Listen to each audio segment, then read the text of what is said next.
Bueno, vamos a hablar un poquito sobre la severa, accidente cerebrovascular, ABC, accidente vascular cerebral, ictus, como quieran denominarle, que corresponde a un conjunto de entidades clínicas a nivel encefálico a causa del compromiso vascular patológico.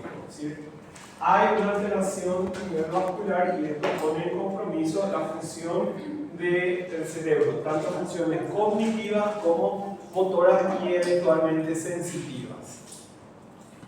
El ataque cerebrovascular, según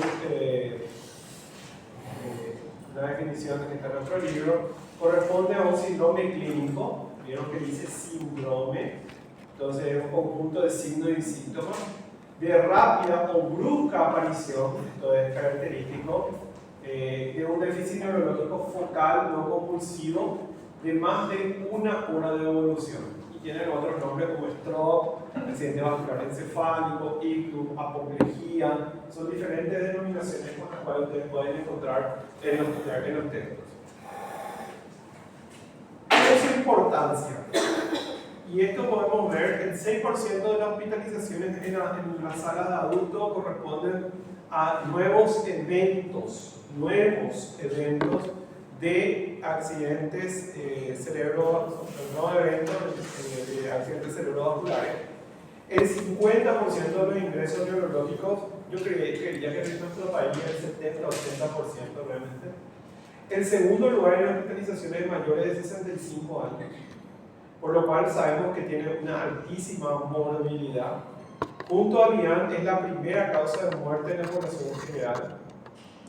Y sobre todo, que a los 60-90 días de seguimiento, el 19% de la hemorragia y el 40% de los accidentes cerebrovasculares isquémicos se encuentran autovalentes. ¿Qué significa? Que el 81% y el 60% no son autovalentes. Es decir, necesitan de otra persona para poder realizar sus actividades.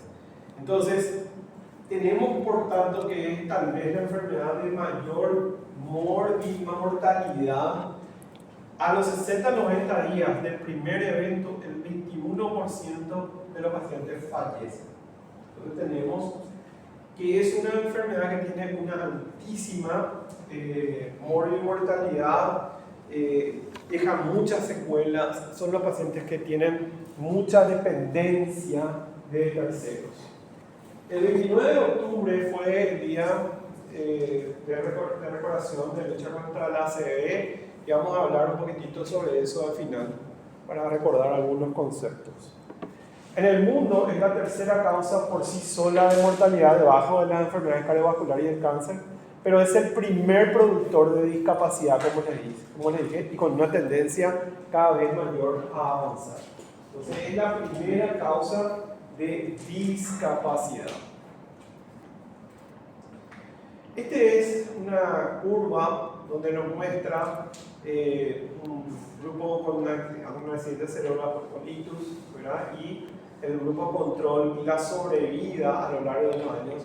Y vemos que la tasa de sobrevida después de cualquier otra enfermedad es mucho menor para los accidentes vasculares cerebrales. Prácticamente solamente el 40% sobrevive después de 10 años.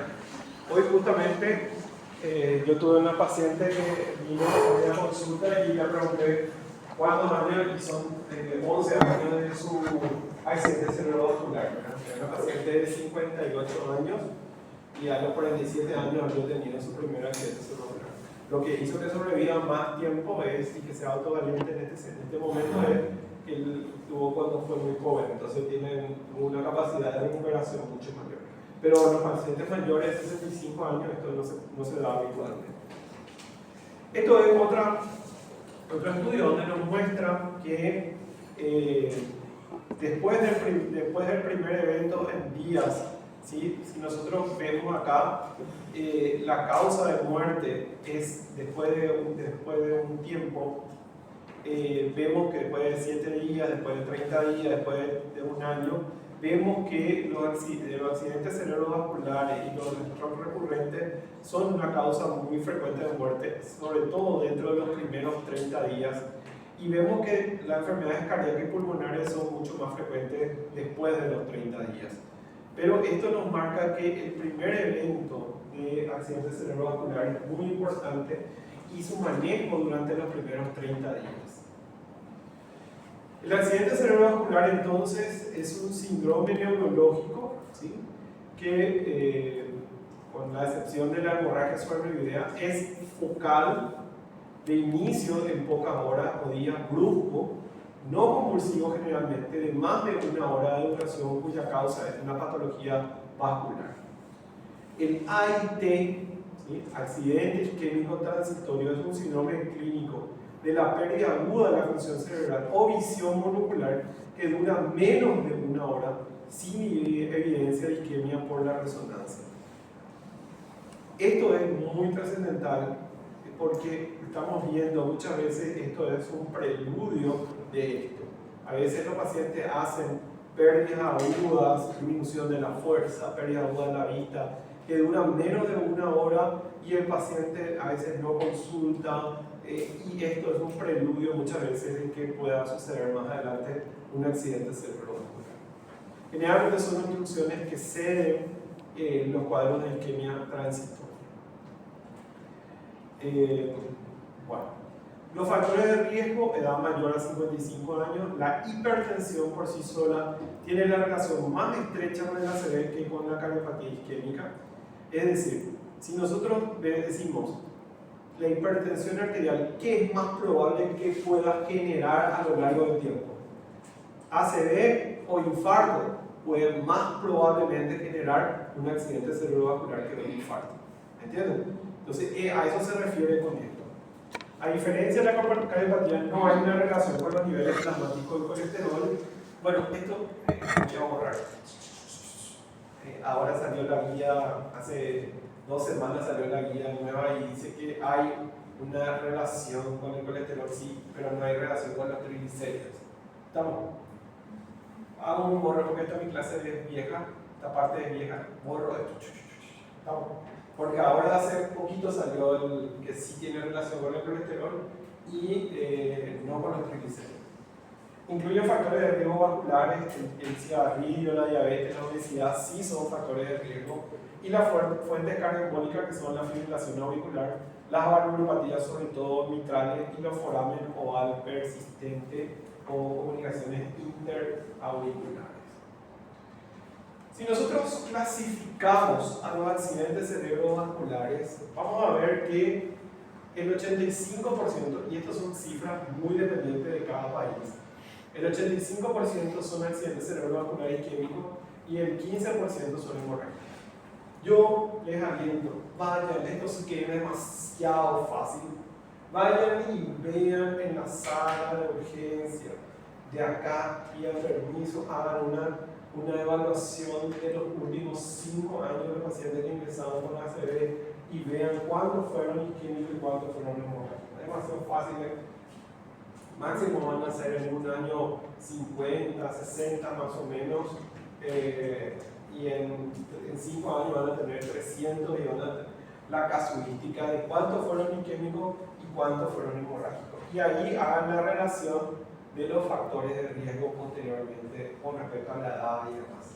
Entonces, es tal vez la forma más fácil de hacer un estudio. Yo les voy a ayudar a hacer todo, pero el que quiera hacer, pide permiso, vamos a mirar allá en la sala de urgencia y podemos ver.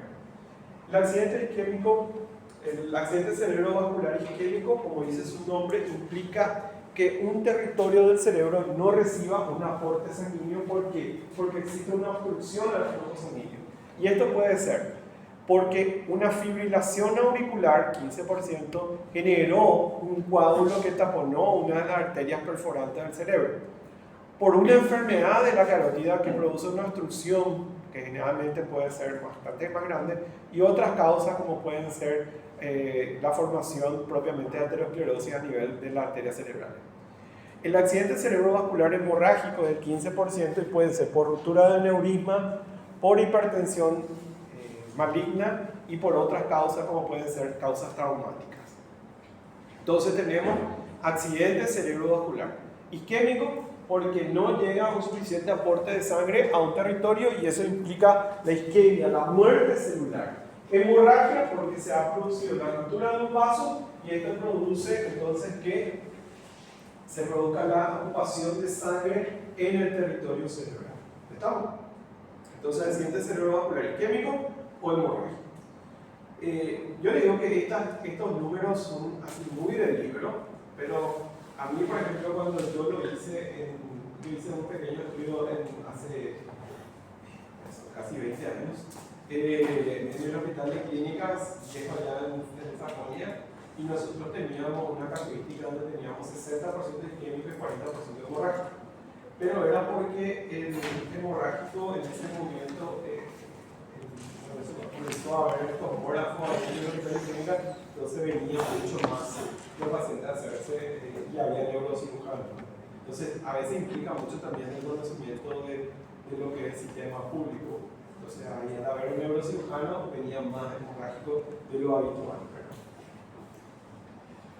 Ustedes saben que el cerebro tiene diferentes arterias, ¿sí? Tiene un sistema arterial donde ustedes tienen un sistema arterial anterior, un sistema arterial posterior, y estas se dividen en las arterias cerebrales anterior, media y posterior. ¿Qué es lo que vemos acá? Que todo el territorio parietal y parte del frontal es irrigado por la cerebral anterior. Toda la parte postfrontal, temporal y parietal externo es irrigada por la cerebral media. Y la cerebral posterior sería los núcleos en la base y en la región occipital. ¿Por qué? Porque ustedes recuerdan que estos vasos están en comunicación entre sí gracias al polígono de Willis. Entonces vemos acá también las estructuras que están en relación con la arteria cerebral posterior, cerebral media y cerebral anterior.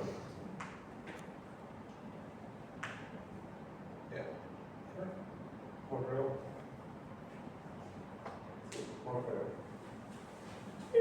No tengo descargado.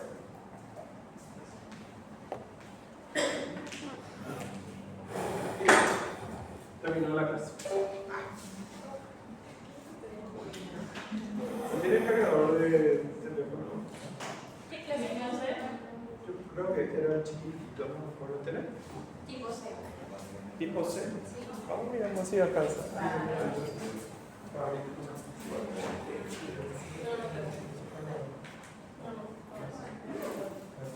El anterior. Bueno, no importa.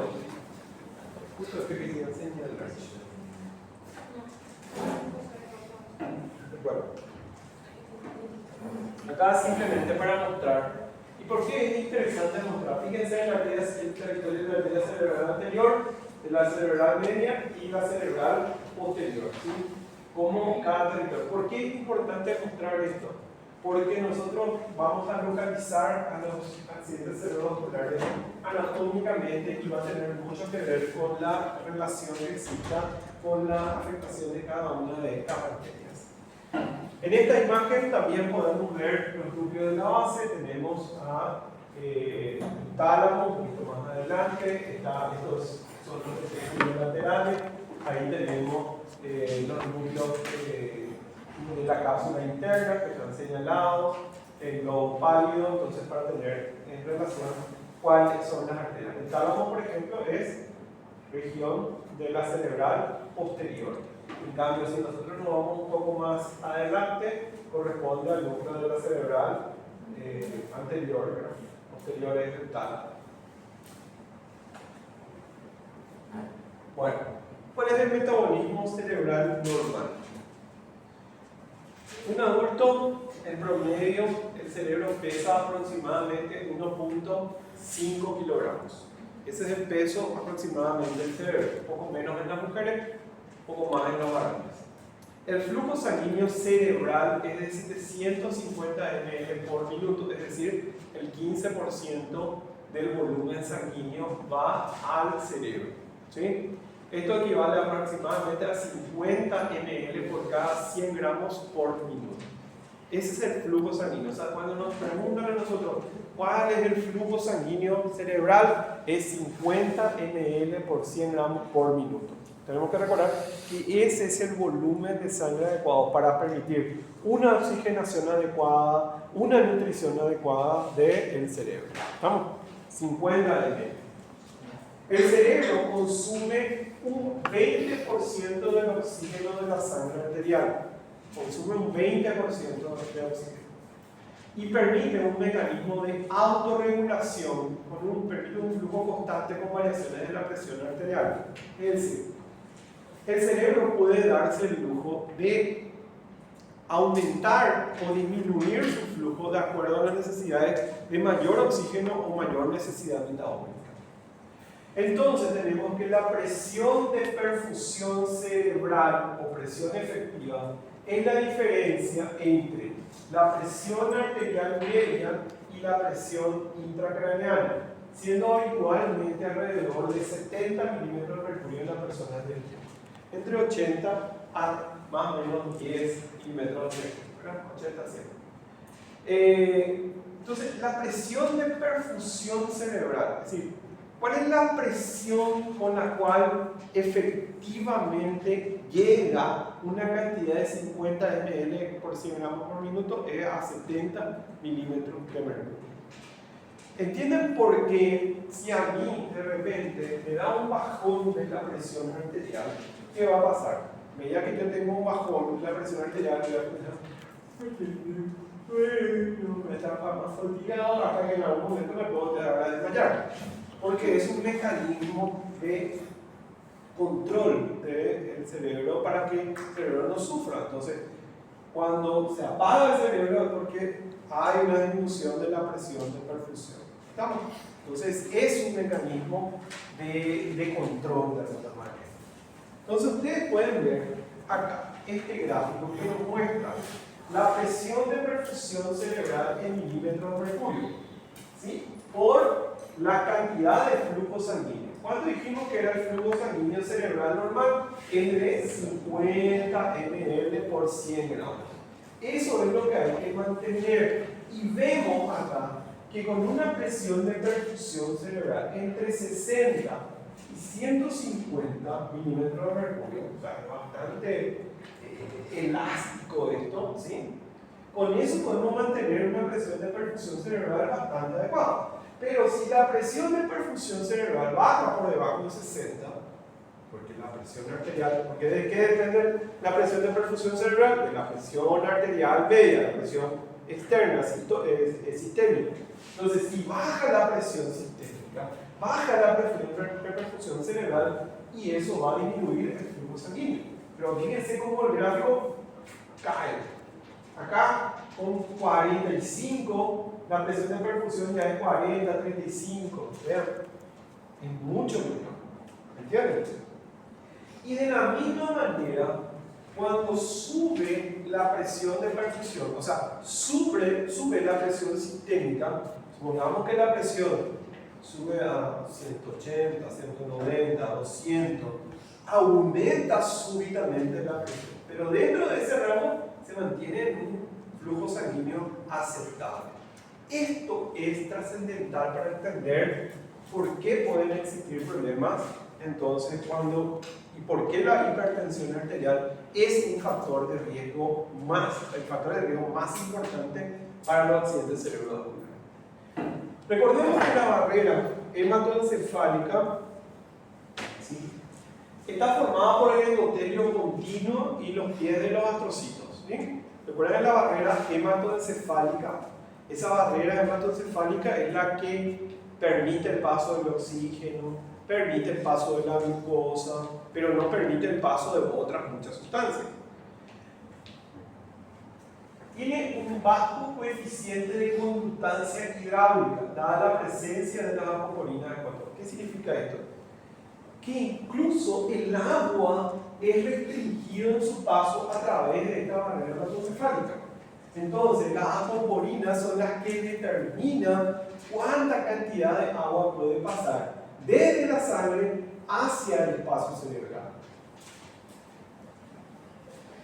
Hay un alto coeficiente de reflexión osmótica, es decir, poco permeable para el sodio y para la urea.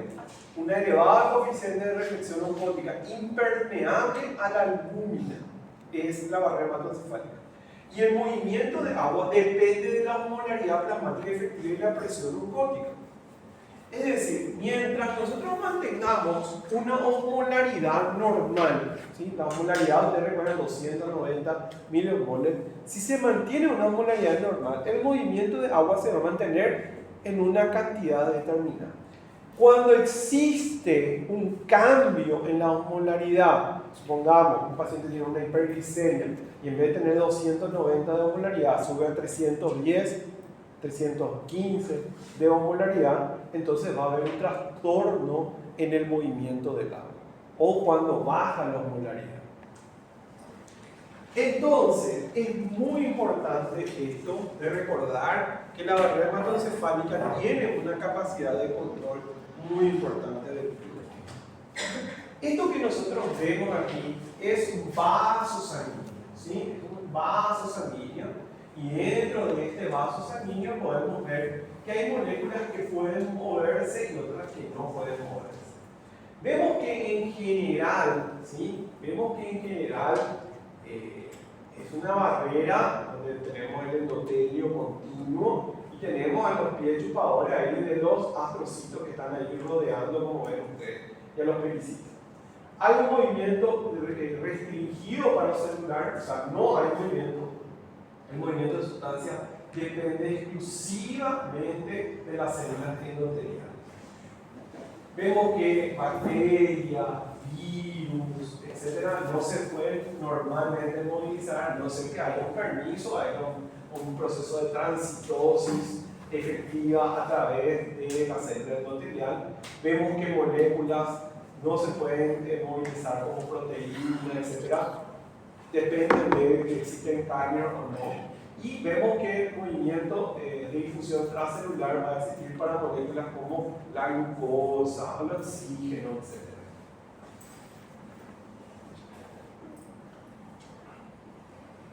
Bueno,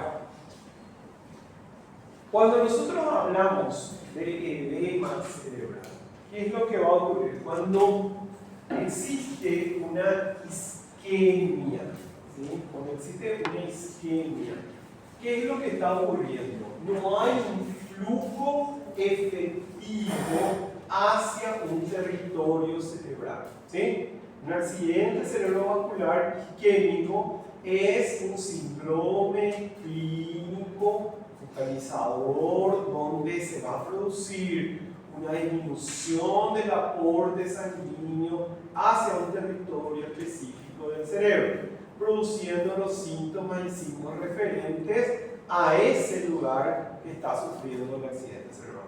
Entonces, la clínica es muy variada porque depende del sitio específico del cerebro que está siendo afectado. ¿Está?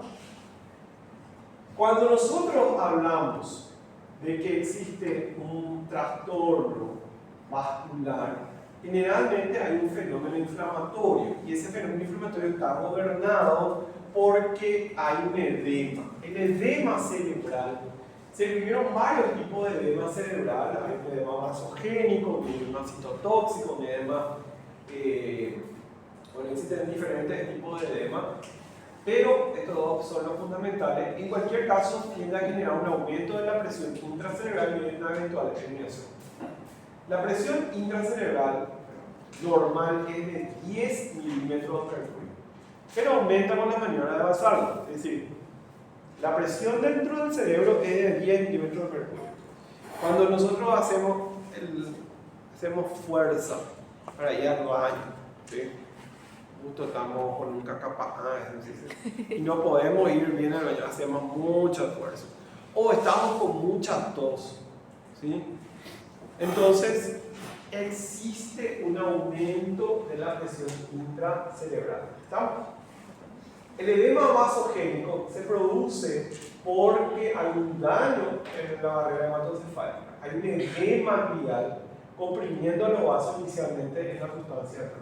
Y el edema citotóxico es secundario al fenómeno de hipoxia. Entonces, el vasogénico, daño en la barrera, citotóxico, hipoxia, con reducción del ATP, disfunción del metabolismo, despolarización, liberación del glutamato al líquido extracelular y citotoxicidad.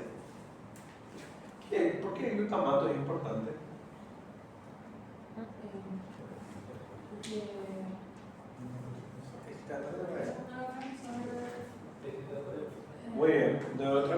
excitatorio. Recuerden que nuestro cerebro se maneja con un neurotransmisor que es inhibidor y otro excitatorio. El inhibidor es el GABA y el excitatorio es el glutamato.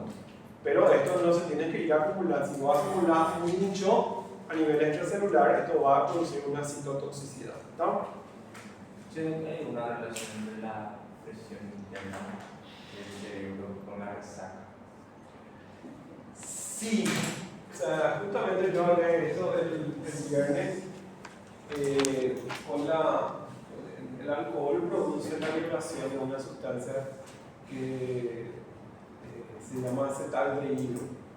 Y el acetaldehído produce una vasodilatación demasiado importante. Entonces el cerebro aumenta esa presión de perfusión y no puede manejar esa presión de perfusión y eso es lo que causa la resaca. No hay chance que yo tome mucha agua. Se puede evitar, o sea, si sos una persona que tiene un metabolismo más rápido del alcohol, vas a tener menos resaca. Y ahí viene si el alcohol es más lindo, más feo, ¿verdad?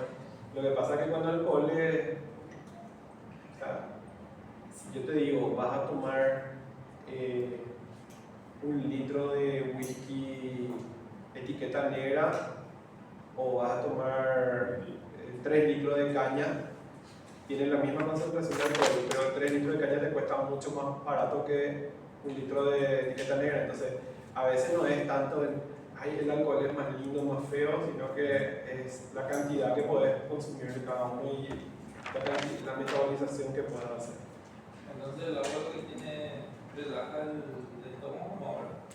El agua lo que pasa que, bueno, me están haciendo hablar de otra cosa, pero bueno. El alcohol tiene un efecto de inhibir a la vasopresina. Entonces, inhibir a la vasopresina y te hace orinar como caballo. Y si vos orinas mucho, ¿qué tenés? Tenés sed. ¿Entendés? Y al tener sed, si estás en la farra, no vas a tomar un vaso de agua tibia. ¿Verdad? ¿Qué vas a hacer? Vas a tomar más cerveza o más whisky, ¿verdad? Vas a tomar más líquido, ¿verdad? Entonces ahí es un círculo vicioso. Te produce hipernatremia, te produce sequedad, ¿verdad? Y entonces vos comenzás a tomar más agua, ¿verdad? ¿Qué pasa? Como vos orinas mucho, estás con una hipovolemia, ¿verdad? Y con la vasodilatación que se produce, hay un robo, o sea, llega más a mayor presión, pero poca en la sangre, más concentrada, entonces tiene una escasa circulación. Entonces, cuando vos tomas más agua, evidentemente vas a aumentar el volumen. Por eso es muy importante la hidratación cuando uno está consumiendo alcohol. Es independiente de esto. Profe, no sé si en este caso está chido que falleció porque hizo 7 shots, no sé qué. Sí,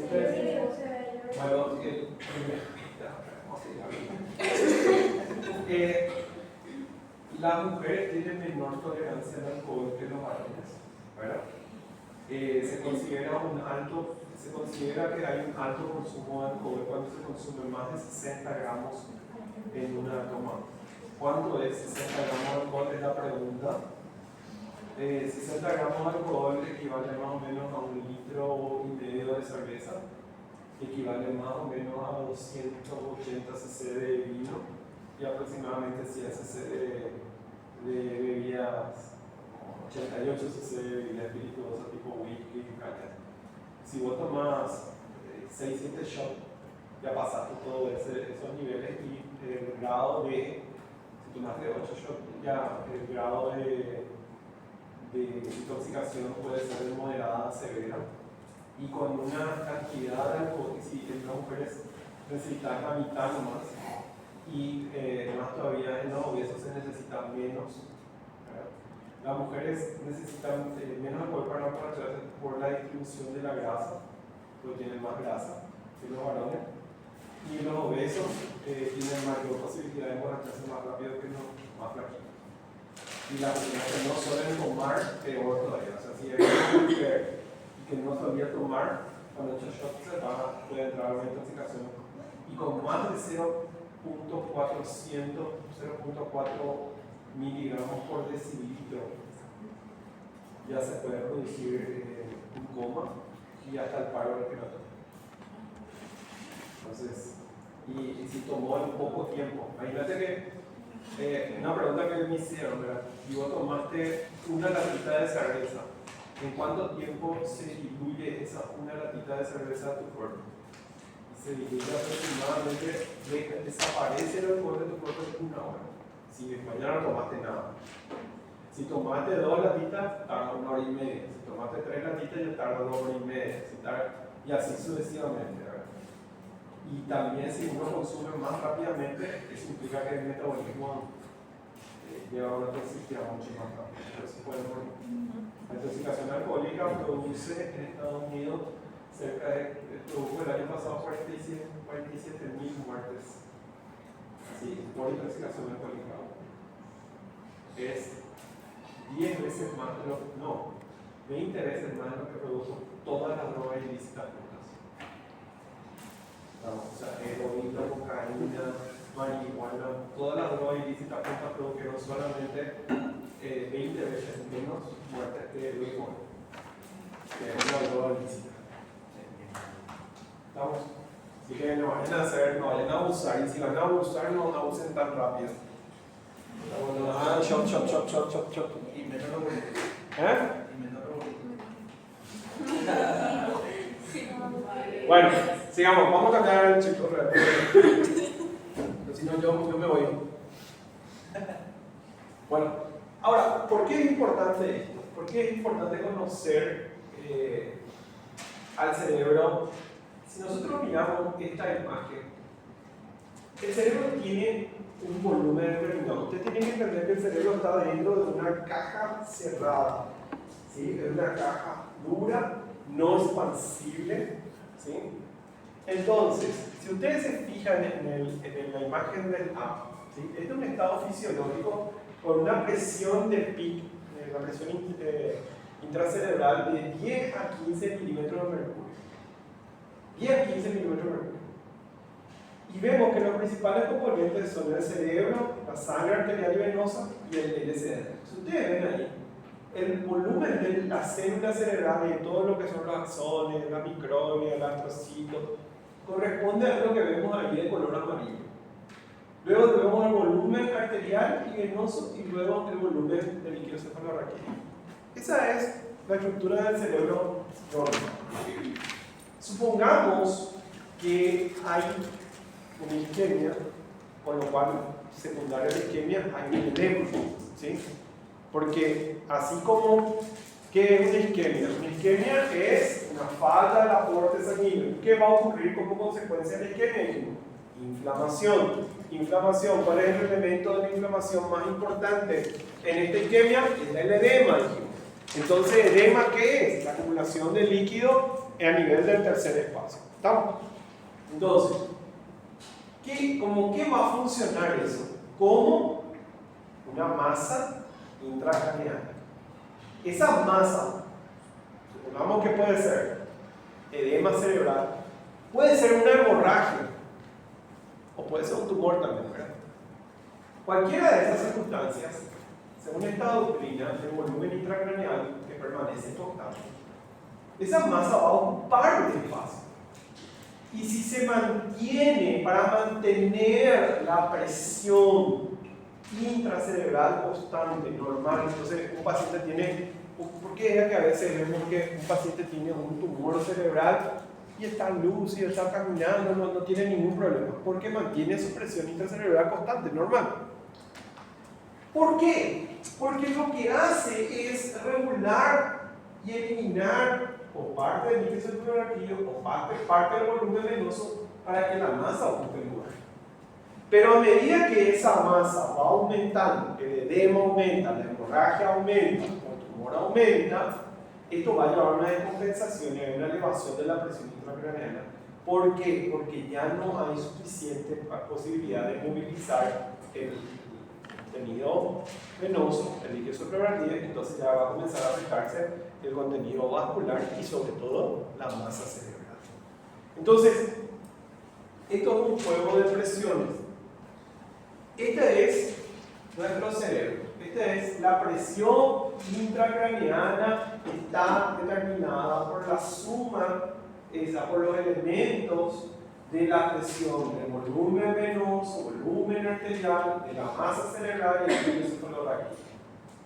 Si nosotros tenemos alguna masa, vemos que lo que va a hacer es volcar los extremos, es decir, el volumen venoso y el líquido cefalorraquídeo va a disminuir el volumen líquido cefalorraquídeo, va a disminuir el volumen venoso. Y esto va a compensar, pero a medida que vayamos aumentando esa masa, va a llegar un momento donde se va a afectar el volumen arterial y va a afectar también a la estructura de la masa cerebral. ¿Entienden? Entonces, el efecto que se produce en un accidente cerebrovascular, cuando nosotros vemos el efecto, generalmente ese efecto es porque hay un efecto de masa dentro del cerebro. Puede ser por el edema o puede ser por la misma hemorragia que pueda estar ocurriendo, sea un accidente cerebrovascular isquémico o hemorrágico.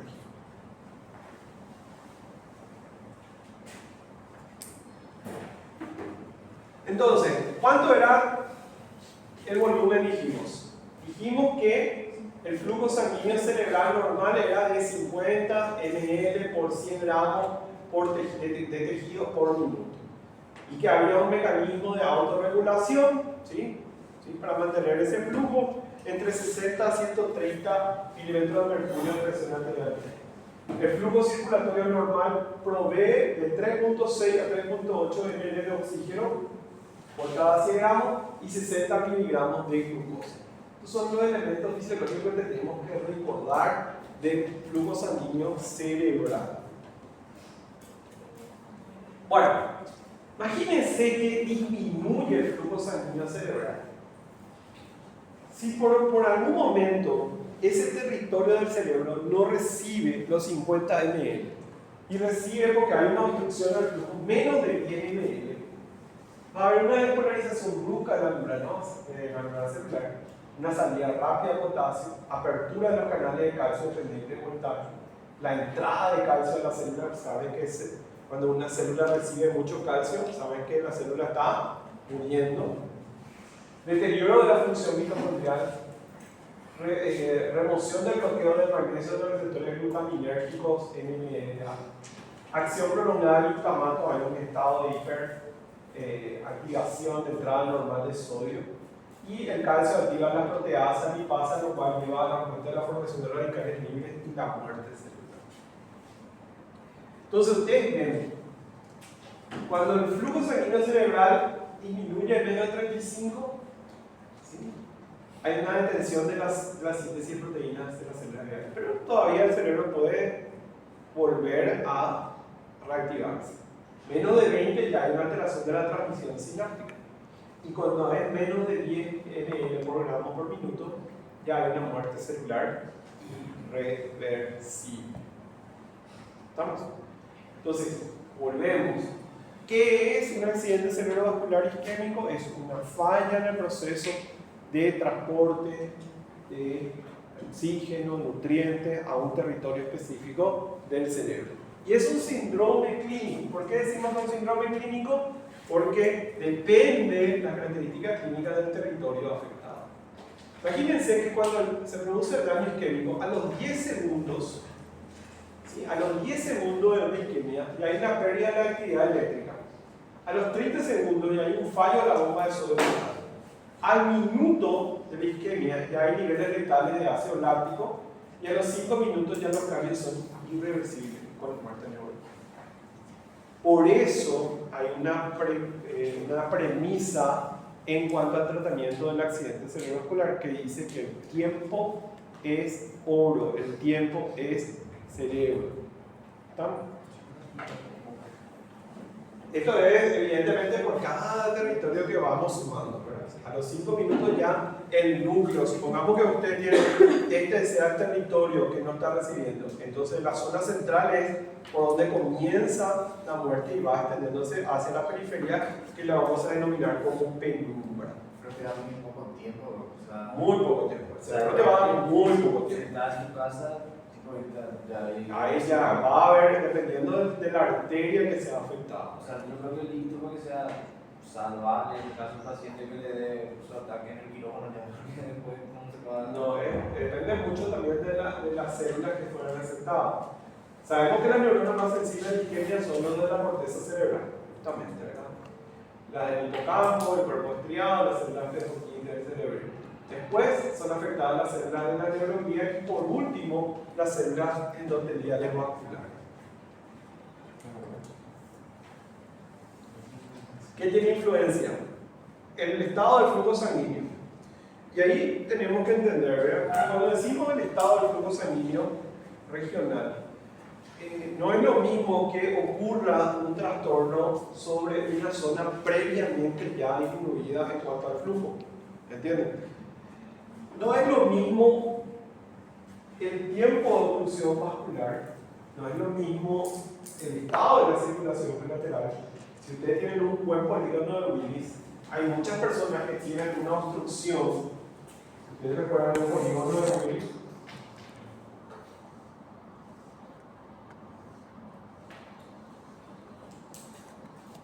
Si acá hay una obstrucción, ¿sí? Y si no puede llegar, si acá hay una obstrucción, este territorio va a morir. Pero si acá hay una obstrucción, puede nutrirse por acá o por acá. ¿Entienden? O sea, depende del lugar que es. Pero si acá hay una obstrucción y no hay buena circulación por acá, todo esto va a morir. ¿Entienden? Porque es una arteria principal. What the fuck?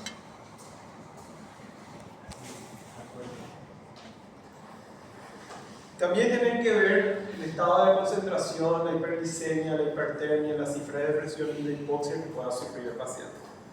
La excitotoxicidad es un elemento a tener en cuenta. La pérdida de ATP y la alteración del flujo iónico interrumpe la captación del glutamato que se eleva en el intersticio, ese neurotransmisor.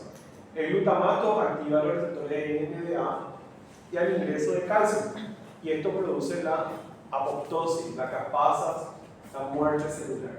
La hipoxia puede generar un flujo de glutamato, entonces se produce una excitotoxicidad de lo que es el territorio cerebral. Por eso vamos muriendo las células, significa. Entonces ahí se ve el mecanismo por el cual se va acumulando el glutamato, se va produciendo la liberación y el glutamato se va acumulando, y esta acumulación es lo que lleva a la muerte de las células del cerebro. Bueno, después de esta introducción, entonces vamos a hablar del accidente cerebrovascular isquémico. El accidente cerebrovascular isquémico es un deterioro neurológico sindromático por obstrucción del flujo sanguíneo mayor a 1 hora, entonces, de un territorio específico del cerebro. Las causas, factores de riesgo, ahí tenemos que la hipertensión aumenta 2 a 5 veces más el riesgo de tener un accidente cerebrovascular. Si una persona es hipertensa, tiene entre 2 a 5 veces más posibilidad de tener un accidente cerebrovascular que una persona no hipertensa. Eso significa eso. Imagínense que nosotros necesitamos tratar entre 100 a 300 pacientes para salvar a una. Eso significa el nivel de prevención. La fibrilación auricular aumenta 1.8 a 2.9 personas, ¿sí? El riesgo relativo. O sea, tenemos una persona que tiene fibrilación auricular, tiene 2 a 3 veces más posibilidad de tener un accidente cerebrovascular. Pero vieron que la hipertensión es más. Con la diabetes es de 1.8 a 6. Con el fumador 1.8. La hiperlipemia, ya les dije que se agregó el tema del colesterol, 1.8 a 2.6. Estenosis de la carótida, 2.3. Entonces ustedes ven acá que nosotros necesitamos y entendemos cuáles son los factores de riesgo. El principal factor de riesgo para ser isquémico es la hipertensión arterial. Y contribuye, ¿verdad?, en esto, en los factores de riesgo cardiovascular y la fibrilación auricular. Cuando nosotros clasificamos a los accidentes cerebrovasculares isquémicos, un ratito, chicos.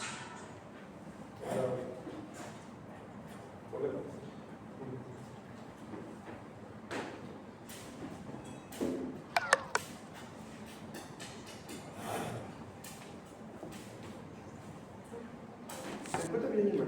Estoy en las dudas que se ahora. ¿Me llama?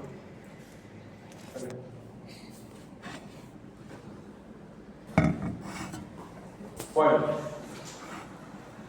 la clasificación, esta es una clasificación para entender el accidente cerebrovascular. El accidente cerebrovascular es una oclusión de los vasos. Los vasos que pueden ocluirse son grandes arterias, vasos pequeños. Cuando nosotros hablamos en el tipo 1, el 30% más o menos de los accidentes cerebrovasculares isquémicos son alteradas las grandes arterias y estos se dan por aterosclerosis.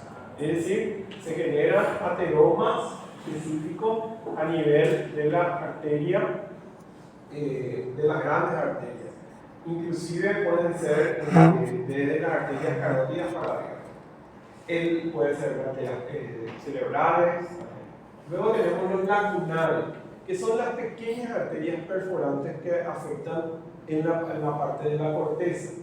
Criptogénico es aquel grupo que no tenemos una causa propiamente, pero la mayor parte terminan siendo arteriosclerosis.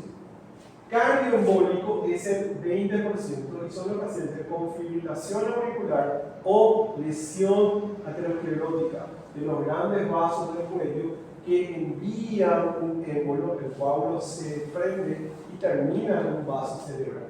Y el tipo 5 es la disección, que es muy usual.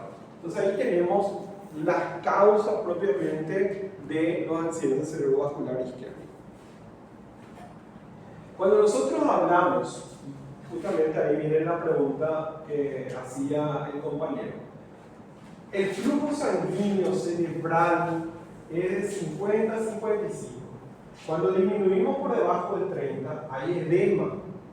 Dijimos que puede ser edema vasogénico o citotóxico. Hay un aumento del lactato. Cuando es por debajo de 20, ya hay una pérdida de la actividad cerebral. Y fíjense que acá ya el área de isquemia va afectando a la periferia. Entonces, cuando nosotros hablamos de un área de isquemia, este es el área que no está recibiendo propiamente sangre. Pero como esta área produce una edema y se va hinchando, es afectada también el área consiguiente, por más que esté bien vascularizada. Y esa área es la que se denomina de penumbra. Entonces, a medida que disminuye el flujo sanguíneo, va siendo afectada también el área de penumbra. Por debajo de 15 milímetros el edema es mayor y por debajo de 10 ya tenemos una muerte neuronal. Eso ya produce un infarto instalado, entonces la célula va a morir. ¿Tenemos la posibilidad de recuperar? Sí, tenemos siempre la capacidad de recuperación posterior. Esta es la escala de Cincinnati, ¿sí? Escala Cincinnati prehospitalaria. Esto es lo que ustedes tienen que saber. ¿Cuáles son los signos y síntomas de un accidente cerebrovascular? Es la pregunta que siempre nos hacemos. ¿Cuáles son los signos y síntomas de la enfermedad? Y lo que pasa es que definir cada uno de los síntomas y síntomas, eso implica conocer cada uno de los segmentos de cada una de las porciones del cerebro, ¿verdad? Entonces se ideó en base a los síntomas y signos más frecuentes para hacer un diagnóstico rápido y que ocupe la mayor parte de los territorios cerebrales. Si nosotros tenemos en cuenta hay territorios que son puramente motores, otros que implican la interpretación del habla, que puede hablar, ¿entienden? Entonces, esta escala me permite ir con 3 elementos de maniobra, y si tenemos uno de los 3 signos es anormal, la probabilidad de stroke es del 72%. Entonces, le pedimos a la persona, ¿sí?, que me muestre, que trate de reírse, que me muestre los dientes, y vemos que la cara no se moviliza de un lado. Entonces hay una hemiparesia facial, como vemos en este caso, ¿sí? Le pedimos que alce uno de los brazos y lo sostenga, y el brazo comienza a caer o no puede levantar, es otro signo. Y por último, le pedimos que repita una frase y el paciente no repite la frase adecuadamente o trastrabilla al hablar. Entonces ahí evaluamos el entendimiento y también evaluamos la posibilidad del habla.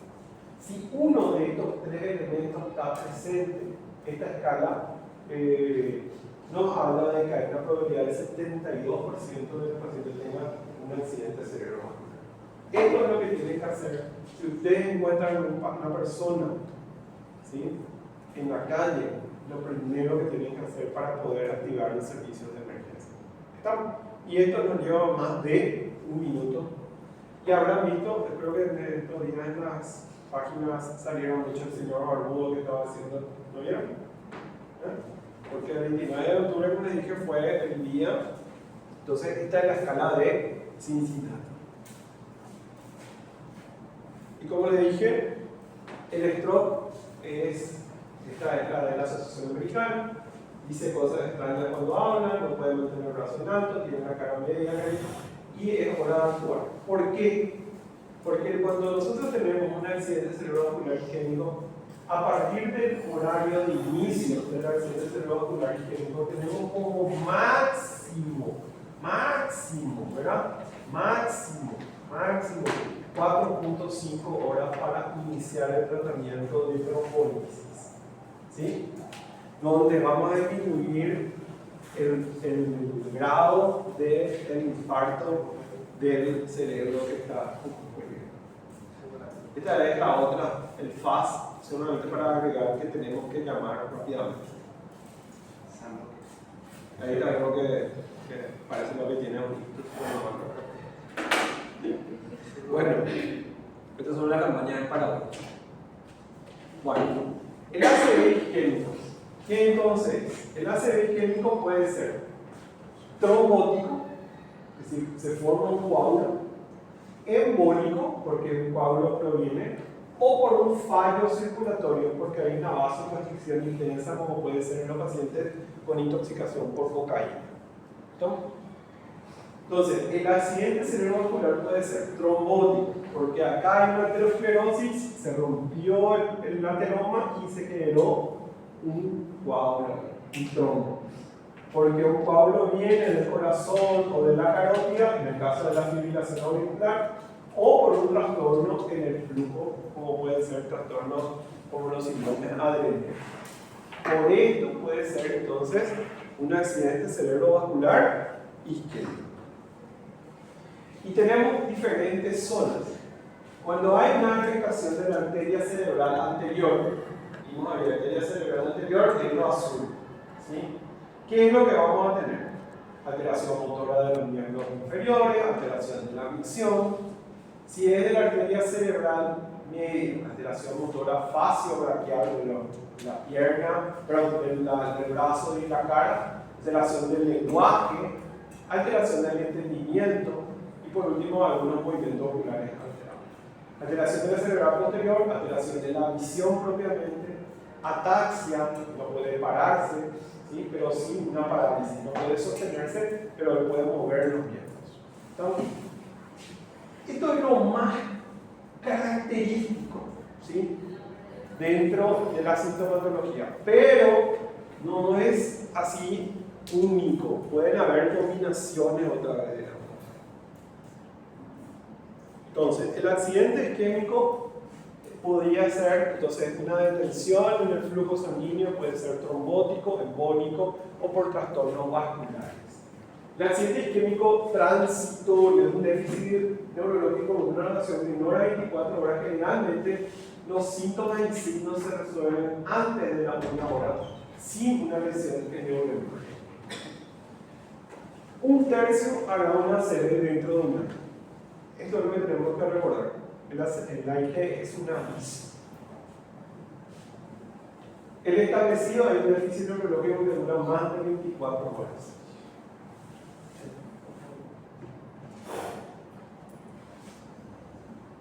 Como les dije, las tromboembolias pueden ser producidas por una fibrilación auricular, cardiopatía dilatada, trombos apicales en un infarto transmural, coágulos que se genera en otro lugar que no sea el cerebro, eso es embolia.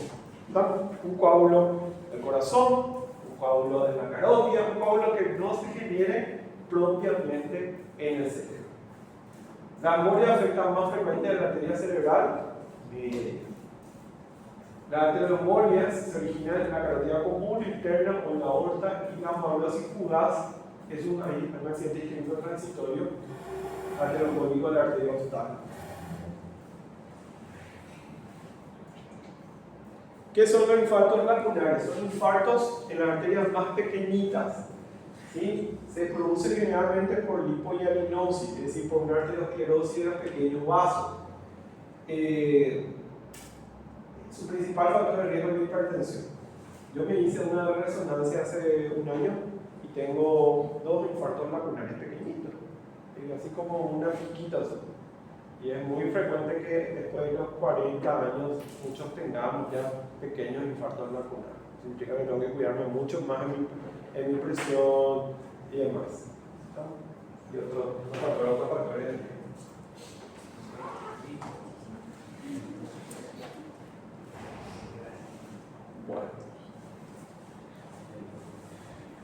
Bueno, es simplemente para mostrarles los coágulos cómo se puede generar del corazón.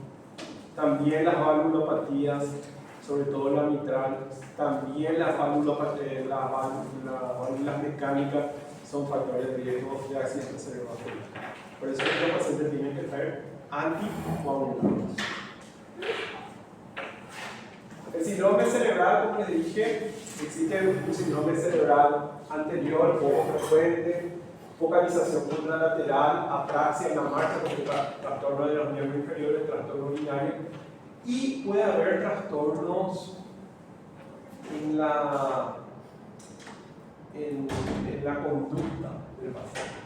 En el síndrome cerebral medio hay una focalización contralateral, es decir, se afecta al lado derecho, pero no puede mover el brazo izquierdo y la cara del lado izquierdo.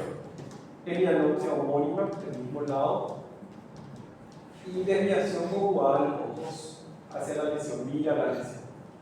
En el síndrome cerebral posterior hay ceguera generalmente y puede haber trastornos atáxicos como problemas para mantener el equilibrio.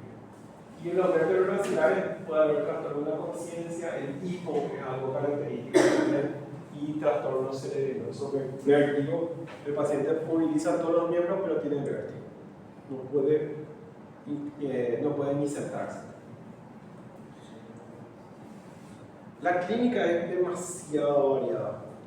En su libro, en el Farrera y en el Harrison van a encontrar de esta manera. Creo que creo que era del Harrison, ¿verdad?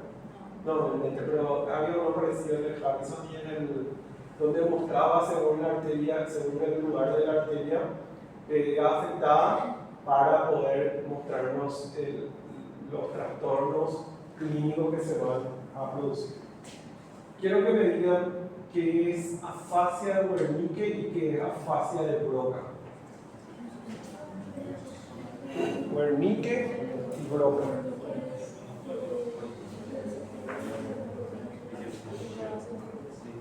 ¿Qué es la afasia de Broca?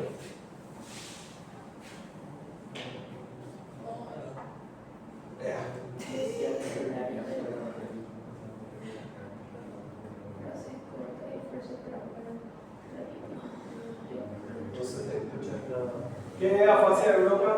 ¿Qué es afasia de Wernicke?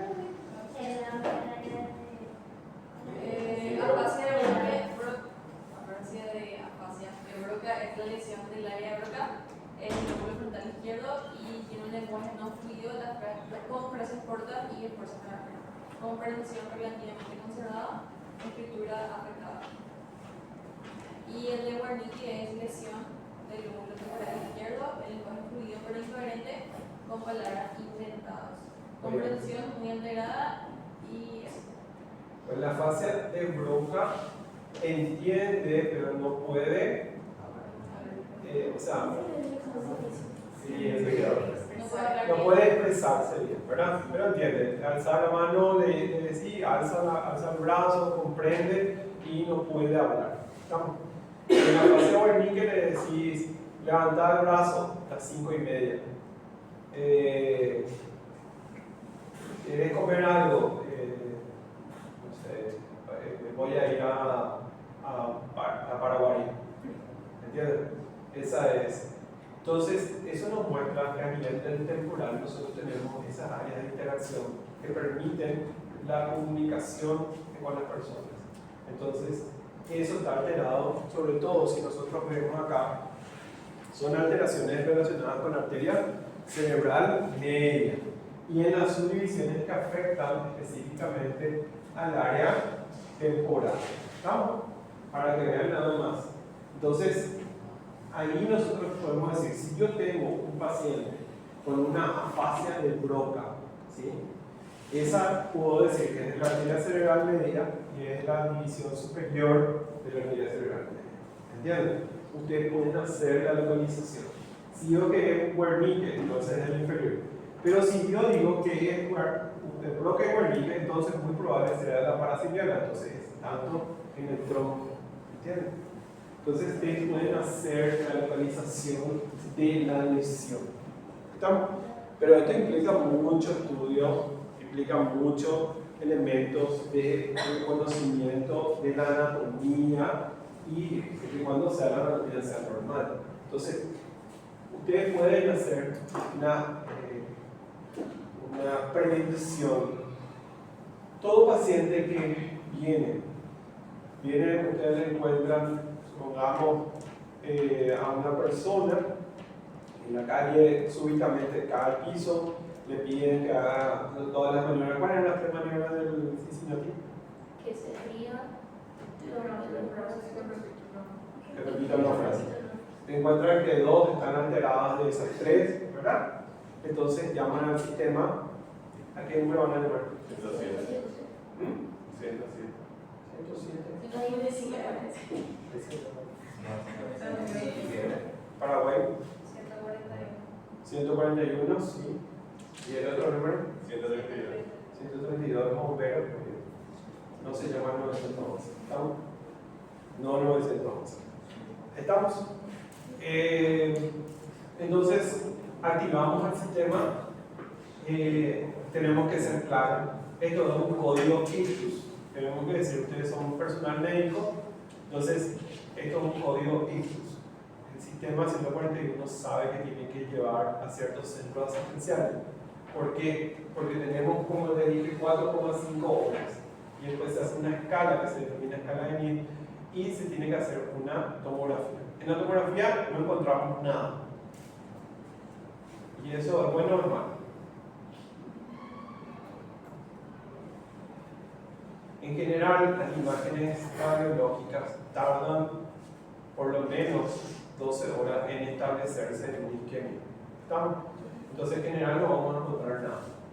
Hay signos indirectos, pero eso implica que no hay una hemorragia. Y al no haber una hemorragia, nosotros podemos instaurar un tratamiento de trombolisis, que es el tratamiento por el cual se degrada el coágulo. ¿Entienden? Y eso da la posibilidad de recuperación total al paciente hasta 1 de cada 10 pacientes que reciben trombolisis con recuperación total. Y eso, bueno, es 1 de 10 nomás, no, eso es muchísimo. Eso es muchísimo. Imagínense que el tratamiento, por dar un ejemplo, el tratamiento con aspirina para los síndromes coronarios, 1 de cada 100 es el que evita un infarto. ¿Estamos? Entonces, para que tengan idea de los números, es muchísimo cuando hablamos de esto. ¿Estamos? Y el paciente puede recuperarse en un 100%, 1 de cada 10 y 5 de cada 10 se recuperan hasta en un 80%.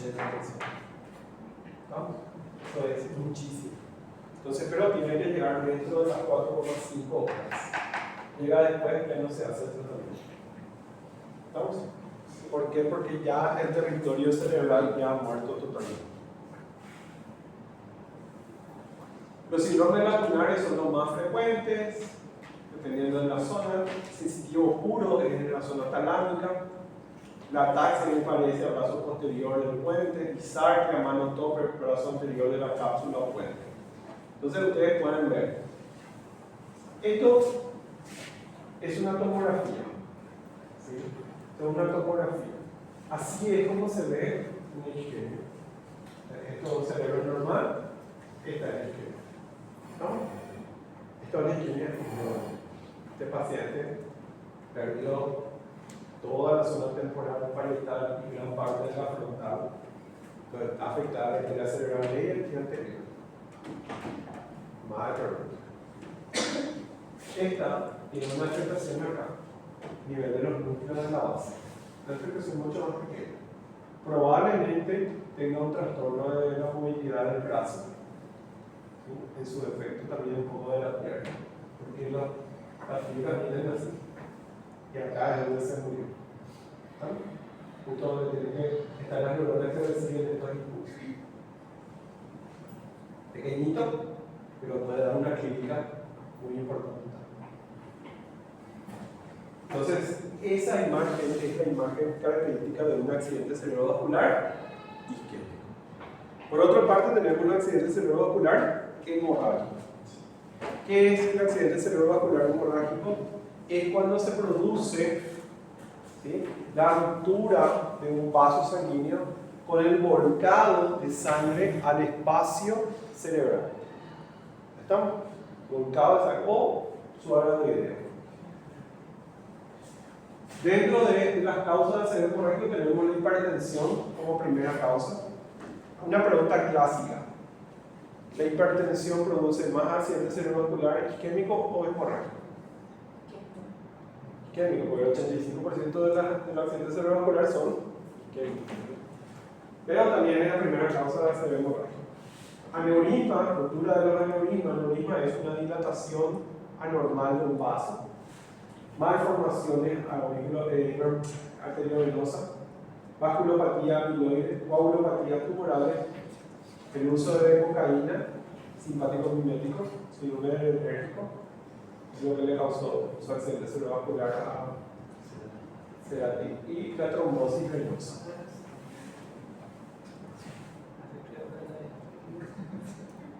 El hematoma cerebral puede ser una hemorragia intracerebral focal hipertensiva. La zona más afectada es los núcleos de la base, el putamen, 30-50%. Un poquito más atrás, la siguiente zona del tálamo. Después viene la protuberancia, que ya es fosa posterior, junto con el cerebelo, y la ruptura de algunos microaneurismas. Los pacientes jóvenes no hipertensos con hemorragia suave son pacientes con malformaciones vasculares o la angiopatía amiloide, hemorragia espontánea. ¿Cómo se ve la sangre? Así se ve la sangre en el cerebro.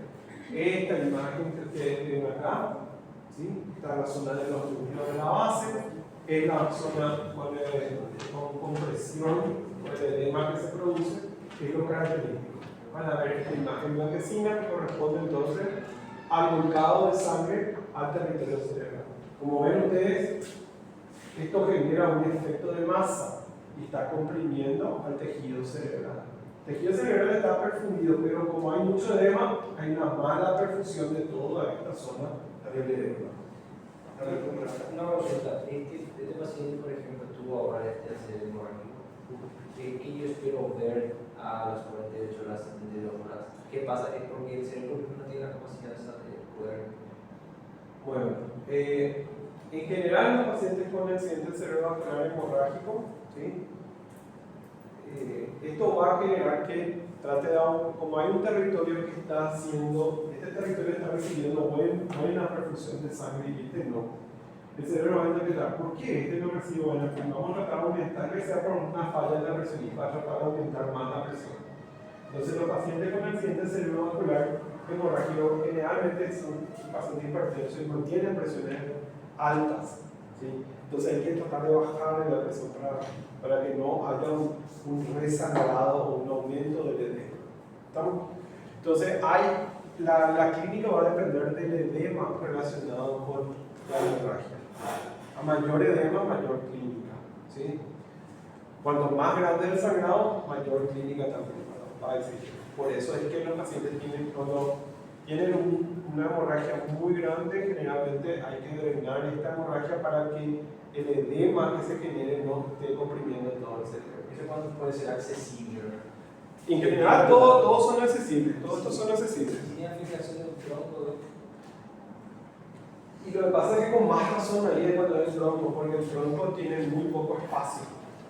Y con más razón es que tiene que ir a lo que pasa es que la mayor parte de los neurocirujanos son cagones y no quieren operar. Pero si yo hubiera visto bien, tal vez no hubiera sido tan cagón. Pero como ya lo veo bien, entonces Pero mientras prepararse el cerebro es lo más fácil que hay.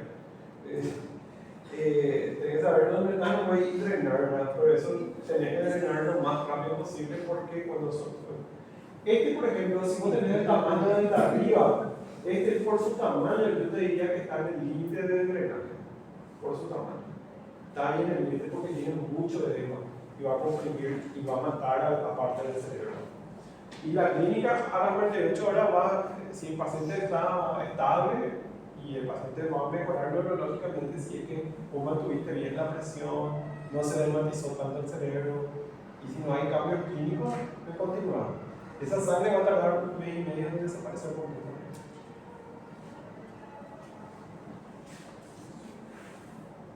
Si la clínica depende, por ejemplo, que tenés acá, si vos no haces algo, se va a morir en unas cuantas horas. Pero eso no vas a drenar. Se entra, se abre, se trepana el cerebro y se mete, se aspira la sangre. Hay que aspirar, porque acá todo esto ya es edema. Este paciente le quedan horas como mucho horas.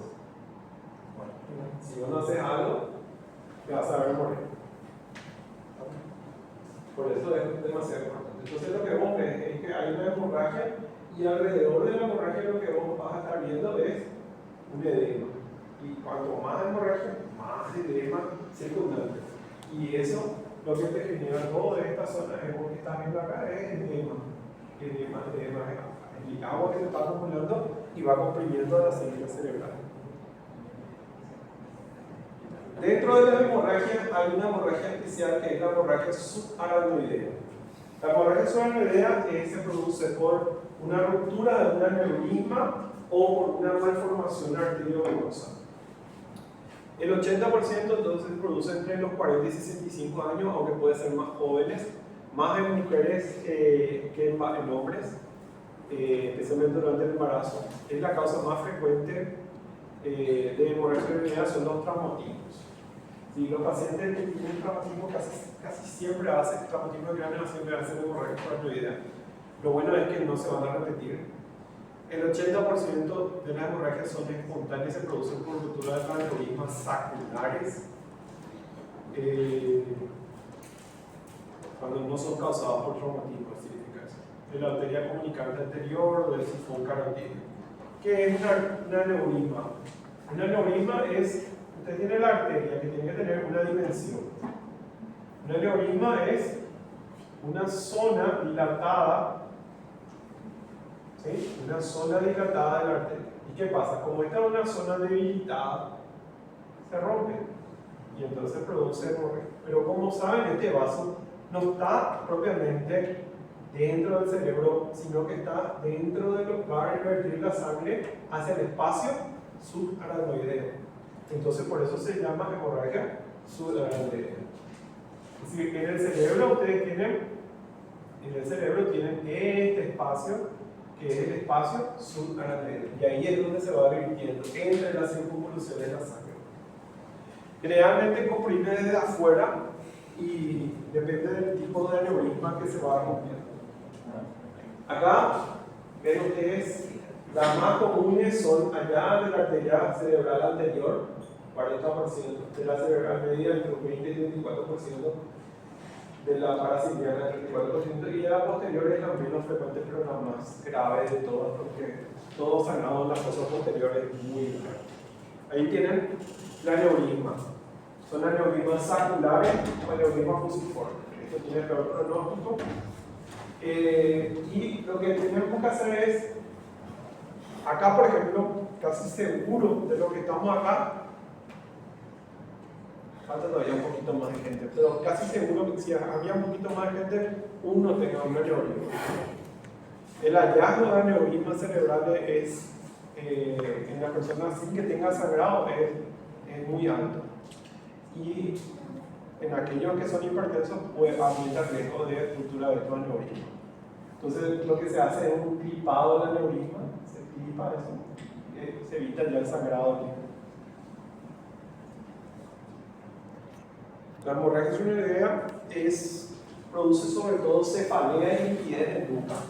¿Sí? Esa cefalea, la peor de toda mi vida, por rigidez en nuca, náuseas, vómitos, trastornos a veces sensorios con convulsiones, es casi seguro que pueda ser una hemorragia sudorídea por ruptura de una neumonía.